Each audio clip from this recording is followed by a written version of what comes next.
드릴 얘기는 미리 좀 고백을 드리자면 제가 하는 얘기는 뭐 부끄럽지만 테이크아웃 드로잉 살리는 크게 도움은 안 될 것 같습니다. 그래서 저 사람이 왜 저런 쓸데없는 얘기를 할지에 대해서는 질문 안 하셨으면 하는 바람은 있고요. 단지 저에게 이제 테이크아웃 드로잉과의 어떤 인연에 대한 얘기를 좀 할까 합니다. 제가 어떻게 테이크아웃 드로잉을 알게 됐고, 테이크아웃 드로잉이 저가 어떤 건축이라는 것의 어떤 그 정형에서 탈주하는데 얼마나 큰 도움이 됐는지를 좀 말씀을 드릴까 합니다. 그래서 제목은 되게 거창한 뭐 자본주의 포획과 이제 탈주의 공간이지만 그렇게 거창한 내용은 없고요. 또 제가 말씀드린 자본주의는 조금 제가 정의를 다시 하자면 체제적인 자본주의를 말씀드린 거는 아니고요. 그 상업주의로서의 자본주의에 더 가깝다고 말씀을 드릴 수 있을 것 같습니다. 그래서 뭐 이 그 미소년이 누구신지는 다 아시죠? 네, 체게바라죠. 네. 그 라이프지에 나왔던 이미지가 되는데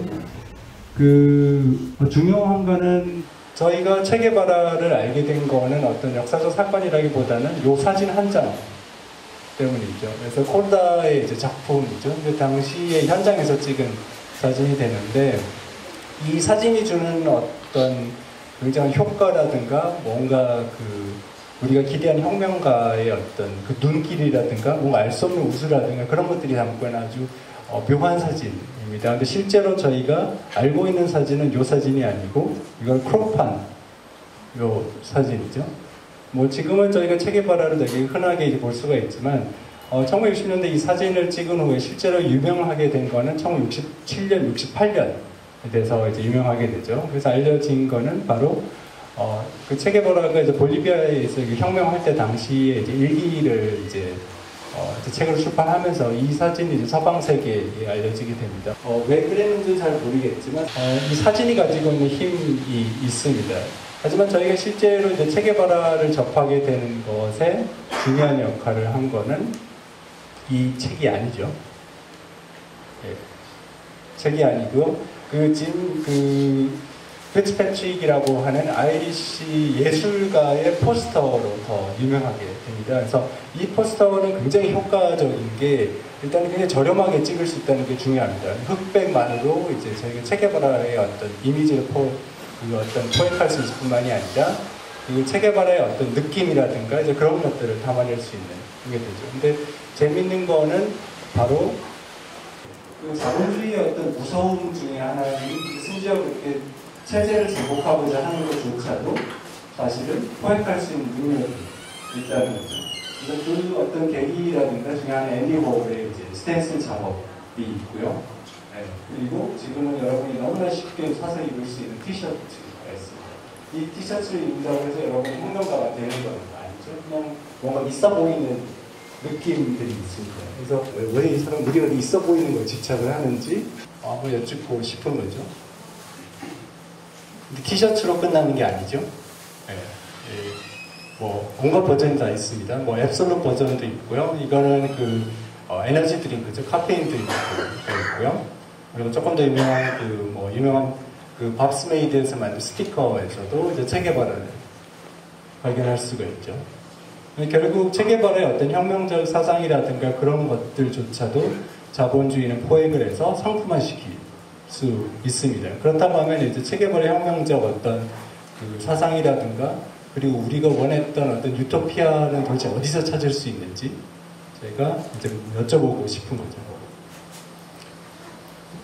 예, 두 번째 이야기는 오긴 콜렉티브라고 하는 예술가 그룹이 되는데 이 오긴 콜렉티브를 통해서 제가 이제 테이크아웃 드로잉을 알게 됐습니다. 그래서 테이크아웃 드로잉을 먼저 한 거는 아니고요. 오긴 콜렉티브를 먼저 알고 이제 오긴 콜렉티브 전시를 보고 그 오긴 콜렉티브가 여기서 레지던시를 했기 때문에 여기 이제 오게 돼서 이제 수많은 인연의 시작이 됐는데요. 이 이미지는 지금은 없어진 경복궁 서쪽이죠. 이제 서촌이라고도 불리고 이제 오긴동. 인왕산 기슭에 있는 오긴 시범 아파트입니다. 저희가 시범 아파트라고 했을 때 어떤 시대적 배경이나 그런 걸 떠나서 아파트가 낡았을 때의 반응은 굉장히 단순합니다. 그냥 아파트가 낡았으면 허물면 되고 새로 지으면 된다는 거죠.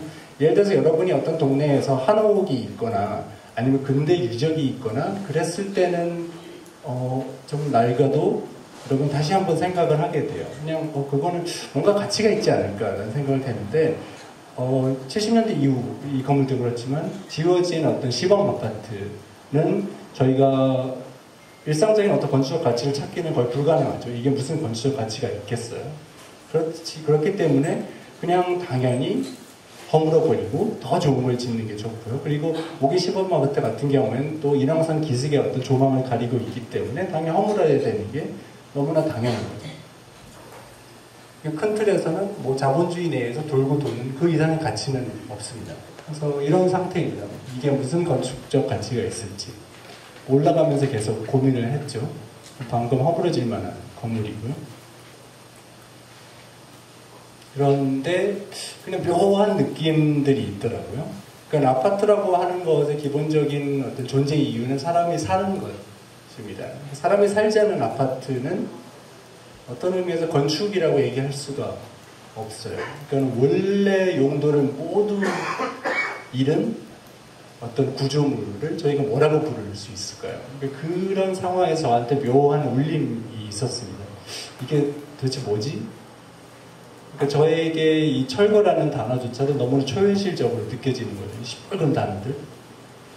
네. 그래서 그 오긴 컬렉티브 작가가 이제 마지막까지 약간 버티고 있었죠. 근데 김화영 씨가 여기 김화영 씨 아파트에서 바라본 철거 현장입니다. 그래서 김화영 씨 굉장히 여성스러운 그 인테리어를 하게 되는데 너무나 이 야들야들한 그런 붉은색 커튼으로 보는 어떤 그 파괴 현장은 거의 초현실적인 느낌이에요. 바로 옆에서 사람이 살고 있는 거죠. 그런데 이제 오긴 컬렉티브 전시가 독특한 이유는 바로 이 부분이 있습니다. 오긴 컬렉티브의 전시는 새로운 어떤 걸 가지고 들어온 게 아니라 이게 버려진 공간이기 때문에 버려진 곳에 있는 어떤 물품들 보시면 뭐 그냥 버린 그 문짝 하나 둘 세 개죠. 세 개랑 사람들이 그냥 버리고 간 의자들을 모아서 거실을 다시 만든 거죠. 근데 이거를 물건만이 바라보고 있으니까 심지어 창도 없죠. 굉장히 저는 울컥했어요. 근데 그 울컥함이라고 하는 것이 뭐 사람들이 없기 때문에 안타까움은 아니었고요. 그냥 제가 언젠가 이제 유럽 여행을 가서 베로나에 있는 고대 유적을 보는 것만큼 감동적이었어요. 물론 여러분은 어떻게 느낄지 모르겠지만 저는 그 경험은 굉장히 충격적이었습니다. 그러니까 어떤 장인 정신을 경험할 수 있는 그런 것도 존재하지 않고 이건 굉장히 일상적인 물품들이에요. 그리고 그렇다고 해서 아주 오래된 것도 아니고요. 저희가 예를 들어서 아주 일상적인 것도 지금 이슈가 되는 도심 한옥들도 사실은 오래됐기 때문에 좀 가치가 있는 것도 사실입니다. 그래서 오래되지도 않고 장인적인 것도 없는 그 상황에서 제가 어떤 감동을 느끼고 울림을 느낀 이유가 뭔가라고 생각했을 때 얼핏 떠오르는 거는 바로 그 사회가 요구하는 어떤 기능들이 이 공간에서 더 이상 있지 않기 때문이라는 생각이 들더라고요. 여기는 삶의 공간도 아니고요.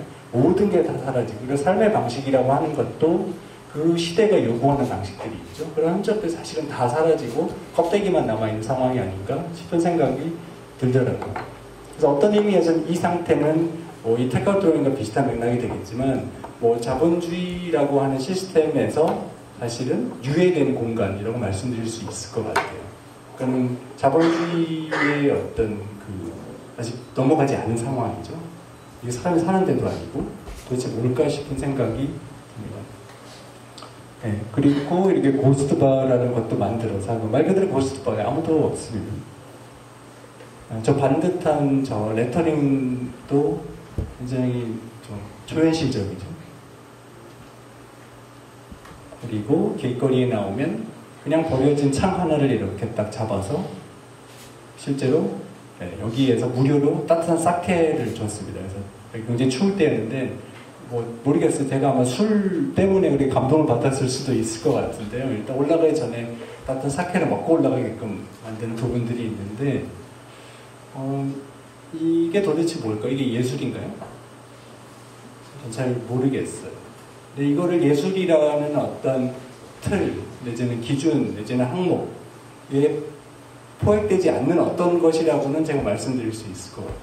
그런 것에 포획되지 않는, 상품화될 수 없는 어떤 경험들이고, 저는 그게 뭔가는 어떤 근원에 다가가는 그런 어떤 문이 열린 게 아닌가 싶은 생각이 들었습니다.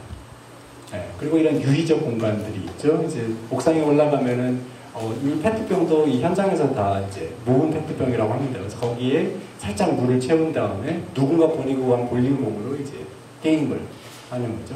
근데 이 사진은 사실은 제 경험에서 전달하지는 못하는데요. 여러분 옥상에 가면 옥상이 지금 색감이 잘 안 좋아서 그런데 방수를 하기 위해서 녹색으로 이렇게 방수를 합니다. 그래서 녹색 방수라는 건 굉장히 싸다는 느낌이 항상 있어요. 그런데 저희가 평상시 옥상에 올라갈 때는 그냥 방수액의 색깔이구나 라고 느끼지만 볼링공을 굴리는 바로 그 순간에는 그 녹색이 너무나 선명하게 다가오더라고요. 그러니까 더 이상 방수액의 색이 아니고 뭔가 그 이상의 색깔이고, 특히 옥상도 그렇고 제 집도 그렇죠. 볼링장이랑 다르게 굉장히 울퉁불퉁해요. 그래서 그 울퉁불퉁한데 볼링을 굴렸을 때 거의 공이 튕기다시피 해서 들어가는 아주 묘한 소리가, 저희가 아파트에서 하지 말아야 될 것들을 여기서 다 할 수 있어요. 아파트에서 하지 말아야 될 시끄러운 것들, 쿵쿵쿵 던진다는 것 자체가 엄청난 일탈의 경험입니다. 옳고 그름의 문제가 아닌 거죠. 그 상황에서 어떤 오래된 것의 냄새, 그리고 이상한 소리, 그리고 비현실적인 색감들이 저로 하여금 제가 어떤 그 이전까지 학생들에게 이런 것이 감동적인 공간이 얘기했던 모든 거를 탈주하는 하나의 경험이었습니다.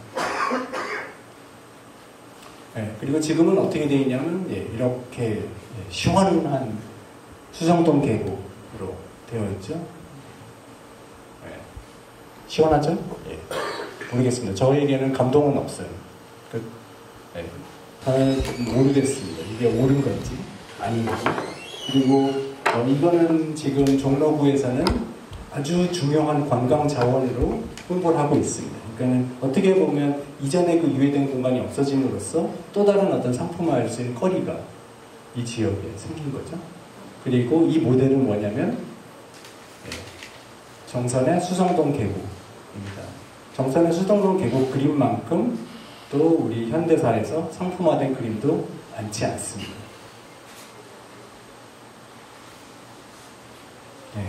그래서 그 계기로 이제 로겐 컬렉티브가 이제 테크아트랑 레지던시를 했죠. 그래서 그때 요 위층에서 이제 라디오 스테이션을 했었는데 제가 그렇게 오래 수다를 떤 것도 처음인 것 같아요. 온갖 헛소리를 다 했던 것 같고요. 그리고 당시 제 발제 3시간짜리 발제의 제목은 옥인에서 소녀시대까지라고 하는 아주 이상한 헛소리였습니다. 안타깝게 제 사진은 없고요. 다른 공연들을 찍은 사진들, 이런 식이요. 근데 저한테는 흥겨운 경험이자 이제 이게 뭘까라고 싶은 여러 가지 생각들, 그리고 제일 소중했던 거는 제가 느끼지 못했던 어떤 감각과 느낌들을 한껏 가져가는 좋은 기회였고요. 지금도 그 어떤 것이 제 몸에 남아있지 않나 싶은 생각은 듭니다. 오늘 제목에 대한 설명을 드릴까 하는데요. 그 자본주의의 포획과 탈주의 공간이라는 거는 큰 틀에서는 들레즈의 이제 연작이죠. 앙키 어디푸스랑 이제 청계의 공원 하나로 합치면 이제 자본주의와 이제 정신분열증에서 차용한 개념이 되는데요. 그 자본주의 포획이라는 것에는 기본적으로 그 책 안에 있는 포획의 장치라는 부분에서 차용을 한 거고요. 그리고 탈주의 공간이라는 건 역시 같은 책에 있는 탈주의 선, 어떤 해서 실제로 이 두 개를 들레즈가 이제 같이 공자 펠릭스 가타리의 책 중에는 탈주선들이라고 하는 또 책이 있어요. Lines of Flight라고 하는 게 있죠. 뭔가 탈주하는 것에 대한 얘기를 하고 있죠. 그래서 탈주의 포획의 장치가 뭔지 아주 간단하게 설명을 드리면 흥미롭게도 이제 들레즈는 인류의 역사를 어떤 포획의 장치의 어떤 연속으로 보고 있습니다. 그래서 포획의 장치가 뭐냐 그러면 특정한 시대에 어떤 중요하게 강조되는, 중요하게 여겨지는 내지 그런 것들을 강요하기 위해서 각각의 어떻게 왕정이 되든 신권 장치가 되든 그 국민들에게 이제 강요했던 하나의 장치들이죠. 근데 포획이 뭐냐? 조금 작은 거라고 그렇게 썩 좋은 이미지는 아닌데요. 그 특정한 시대의 어떤 그 좋은 것들 내지는 말할 거리가 있는 것들을 하나의 그 그리드라고 생각하시면 되겠습니다. 그래서 그리드가 있어서 그리드로 걸리지 않는 것들을 생각할 가치가 없는 것들이죠. 그래서 간단한 예를 들자면 지금 저희에게는 근대화된 저희에게 몸에서 냄새가 나는 거를 굉장히 기피하는 상황이잖아요. 뭔가 잘못된 거죠. 그 사람의 생활이 잘못된 건데 그 얘기는 뭐냐면 지금의 포획의 장치에서는 위생이라는 게 아주 중요한 하나의 시줄인 겁니다. 그런데 중세시대나 저희 조선시대 사람들은 여러분이 상상하실 정도로 정말 더러운 상태로 살았어요. 근데 아무도 더럽다고 얘기하지 않습니다. 왜 그럴까요? 그 사람이 그 코가 마비돼서 그럴까요? 아니죠.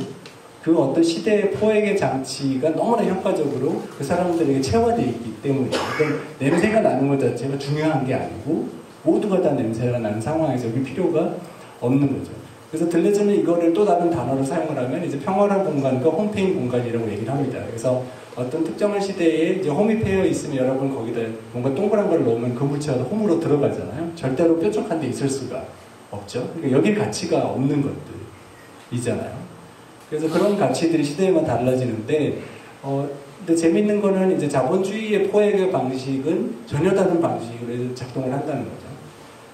뭐 왕권이나 신권주의 같은 경우는 근본적으로 위에서 밑으로 탑다운 방식으로 내려오게 됩니다. 그 어떤 교황이라든가 왕이 중요하게 생각되는 것들이 강요가 되고 그런 식의 파문이라는 방식으로 예를 들어서 이게 조절이 되는데, 들레즈에 의하면 포획하는 방식이 세 가지가 있다고 하면 하나는 그 심리적으로 소위 말하는 오디푸스 콤플렉스를 이용을 해서 모든 사람들이 심리적으로 뭔가 모자라는 것, 아니 잃어버리는 거에 대해서 두려워하고 그것에 대해서 어떤 방식으로 행동을 하게끔 만드는 거죠. 그리고 또 하나는 종교적 차원에서는 이제 기독교의 원죄라고 주장을 하죠. 기독교, 여기서 말하는 기독교는 개신교도 아니고 그냥 컨트리에서 크리스티아니티라고 이해하시면 되는데 어떻게 되든지 간에 여러분이 태어나는 순간 원죄를 짓고 태어날 수밖에 없습니다. 그게 왜 효과적이냐면 여러분은 어떻게 할 수 있는 방법이 없어요. 그냥 뭔가 모자란 상태로 태어날 수밖에 없는 거고요. 그리고 마지막 단계로 자본주의가 정말 효과적인 이유는 그런 프로이드 심리학이나 이제 그 기독교적인 것을 보다 더한 방식으로 하죠. 자본주의가 돌아가려면 뭐가 필요하죠? 네, 빚이 필요합니다. 여기 계신 분 중에 빚 안 지신 분이 있으세요? 네, 저도 뭐 20년짜리 넘게 빚지고 사는 사람인데요. 자본주의에서는 여러분한테 기꺼이 빚을 지도록 환대를 해드리죠. 네, 전화 걸어서 빚을 짓게 만들고 이자가 더 싸고 이자가 높고 낮으면 중요하지 않죠. 여러분 무조건 빚쟁이들인 거예요. 그 얘기는 자본주의라는 것은 궁극적으로 이전의 어떤 포획의 장치와 다르게 여러분 스스로 체원시키는 데 굉장히 효과적이라는 거죠. 여러분 스스로 부끄럽게 만드는 거예요. 그러니까 심리적으로 어떤 오디푸스 컴플렉스를 부끄럽게 만들고 종교적으로 부끄럽게 만들고 그리고 심지어는 경제적이고 사회적이고 그런 맥락에서도 부끄럽게 만드는 메커니즘이 되는 거죠.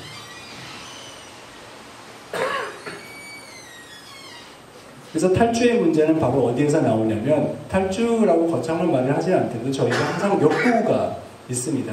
그 들레즈 철학과 이전 철학의 제일 큰 차이를 아주 간단하게 말씀드리면 이전의 철학들, 라캉이든 뭔지 상관없이 그 사람들은 욕구를 다 부정적인 걸로 묘사를 합니다. 그러니까 뭔가 없는 거를 찾게 하고 있는 걸 잊을까 봐 막 아동바동하는 걸로 얘기를 한다면 들레즈는 그게 잘못됐다는 거죠. 그런 게 아니고 사실은 뭔가를 욕망하는 건 굉장히 긍정적인 거라고 얘기를 하고 바로 그 지점에서 저희가 탈주하고자 하는 욕구들 뭐 여러분 2002년 월드컵 때 시청하다 앉아보시는지 모르겠지만 앉을 수 없는 곳에 앉았을 때 그 짜릿함을 여러분 아시는지 잘 모르겠어요. 그 도로에 앉았을 때 그 짜릿함이 있거든요. 일단 기후에서 벗어나는 것은 짜릿함.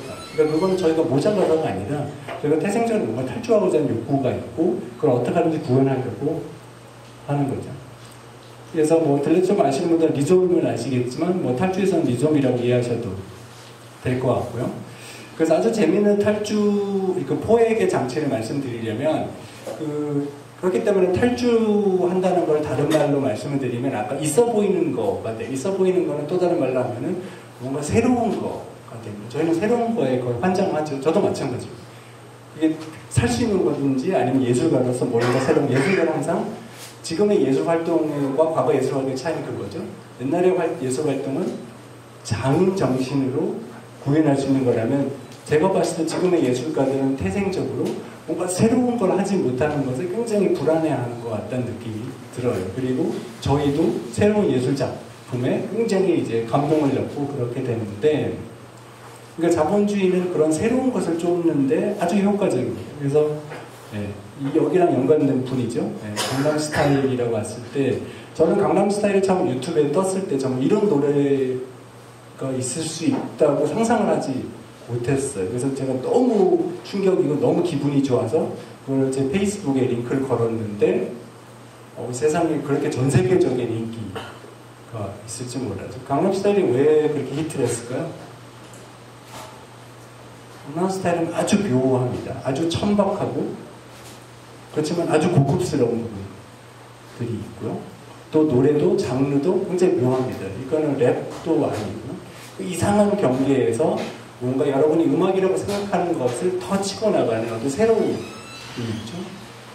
그런데 문제는 자본주의가 그런 새로움을 아주 기가 막히게 포획을 해서 어떤 상황이 나오냐면, 그걸 하나의 모델이라고 생각하고 싸이가 젠틀맨을 만들죠. 젠틀맨은 성공한 앨범이 있기는 하지만 어떤 새로움은 더 이상 없습니다. 그러니까 새로움이라는 거는 어떻게 포획해서 상품화할 수 있는 게 사실은 아닌 거죠. 그리고 어떤 맥락에서는 싸이가 다시 어떤 슈퍼 영웅에서 인간 예술가로 돌아왔죠. 그 관계 속에서. 자, 그래서 자본주의라는 건 항상 새로움을 참 포획하고자 하는 욕구가 있고, 심지어는 체계바라라고 하는 어떤 체제의 혁명을 하는 사람조차 자본주의를 붕괴시키고자 하는 그걸 어떤 것조차 포획을 해서 상품화하는 어떤 태생적인 어떤 장점을 갖고 있는 시스템이라고 말씀을 드릴 수 있을 것 같습니다. 그래서 얘기가 이제 그냥 마무리하는 차원에서 제가 건축에서 묘한 현상 하나만 얘기를 드리고 마무리할까 합니다. 이거는 시리아에 있는 로마의 베스트하우스 중에 하나인데요. 이걸 보여드린 이유는 사실 여러분이 너무 잘 아시는 페어들이 너무 많아서 이런 유적들이 왜 사람들이 그렇게 가보자 할까요? 혹시 생각해 보신 적 있으신가요? 왜 여행을 할 때 콜로세움을 가고 싶어 하는지, 베로나에 있는 가고 싶어 하는지, 왜 가고 싶어할까요? 이 질문에는 중요한 어떤 저희가 있습니다. 저희도 오래된 공간은 사람들이 가는 현상이 있죠. 그러니까는 경주라든가 그런 걸 떠나서 서촌이라든가 북촌이라든가 좀 오래된 거를 사람들이 가는 게 있어요. 근데 제가 한국에서 그걸 분석하는 글의 공통점은 뭐냐면 노스텔자라고 얘기를 해요. 근데 저는 절대로 그거에 공감할 수 없습니다. 왜냐면 거기를 찾아가는 젊은 사람들은 노스텔자가 있을 수가 없고요. 그리고 무슨 추억을 쫓아간다 얘기하는데, 저도 거기 좋아하지만 추억이 없어요. 거기 이제 추억의 공간이 아닙니다. 이거를 가지고 온 이유는 여기 여행을 떠난 사람한테는 여기에 노스텔자나 추억이 있을 수 없다는 거죠. 이 건물과 아까 처음에 보셨던 오긴 컬렉티브가 작업을 했던 오긴 시범 버버트랑 차이가 있을까요? 거창한 문명의 흔적이라고는 하지만 이거는 아무 기능이 남아있지 않습니다. 기능이 남아있지 않고 모든 기능이 다 소거된 그냥 껍데기일 뿐이에요. 사람으로 살지 않고 오래전에 버리고 간, 그걸 건축이라고 할 수도 없죠. 여러분이 건축을 용도의 개념으로 이해하시는 상황에서는 이건 건축일 수가 없는 거죠. 그렇지만 건축 영역에 포섭이 되죠. 네, 이건 인셉션의 한 장면입니다. 어떤 패망한 어떤 문명, 이 주는 또 묘한 감동이 있죠. 이 감동은 또 어떻게 설명할 수 있을까요? 정상적인 상황에서는 저희가 슬퍼해야 되는 거잖아요. 왜냐면 저희의 문명의 죽음과 같은 이미지인데 저희는 그냥 끌리죠. 이상하게.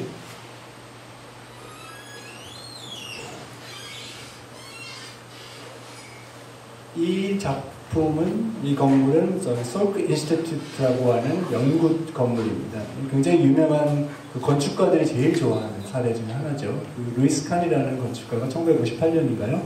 설계한 건물입니다. 이게 도대체 제가 왜 가지고 왔을까요? 네. 그리고 이제 그 루이스 칸은 엑시터 아카데미 라이브러리가 있죠. 그리고 내부 사진. 이거를 가지고 온 이유는 뭐냐면, 그 엑시터 도서관 완공할 때 이제 루이스 칸이 흥미로운 그 인터뷰를 하나를 합니다. 무슨 인터뷰를 하냐면, 어떤 건물의 그런 본질에 다가가려고 하려면 용도가 모두 사라져야 된다는 얘기를 합니다. 그 말은 굉장히 묘합니다. 왜냐하면 저희가 모든 건물은 기능이 있어야 된다는 믿음이 있죠.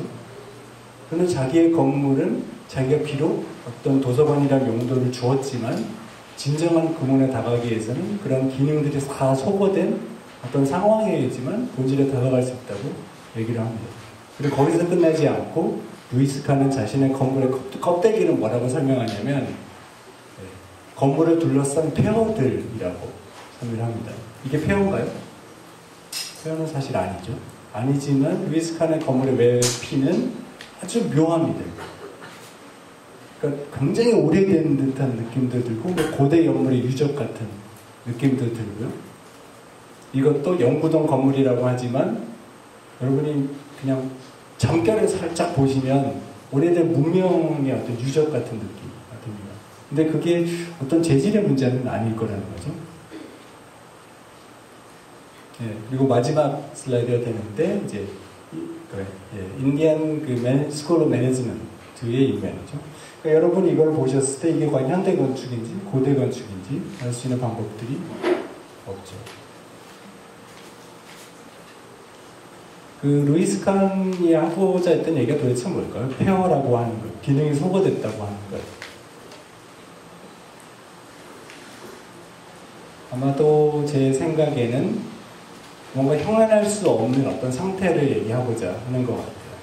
그 시대에 저희는 항상 무언가를 이해하기 위해서 이름을 붙이고 그거를 규정하고 항목부여를 합니다. 그래서 건축에서는 그게 항상 기능이라는 항목을 정하게 됩니다. 무슨 말이냐면 창은 이런 거에 되고 공간은 이런 거에 되고 재료는 이런 거에 되고 또 이런 용도로 쓰여야 되고 그런 얘기를 하지만 루이스 칸은 그런 것들은 다 시대에 따라 변할 수 있는 거라고 얘기를 하고 자기가 추구하는 거는 그거보다 더 넘어선 어떤 폐허의 현장이라고 하는 거예요.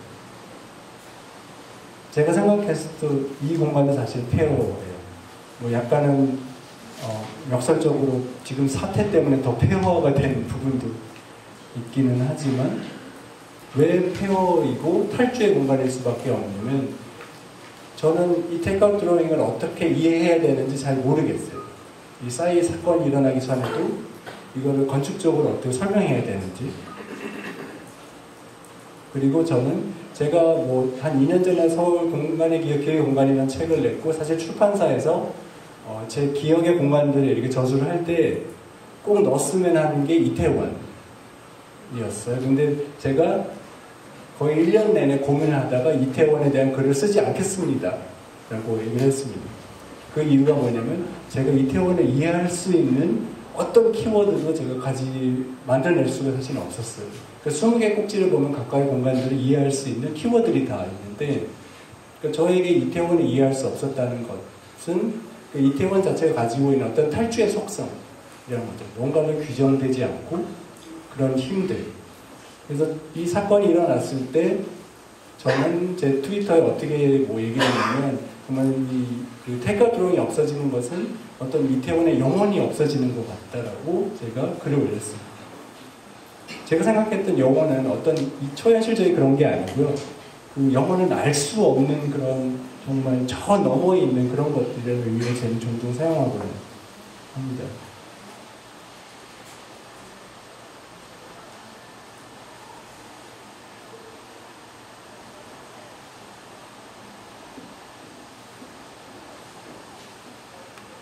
네, 감사합니다.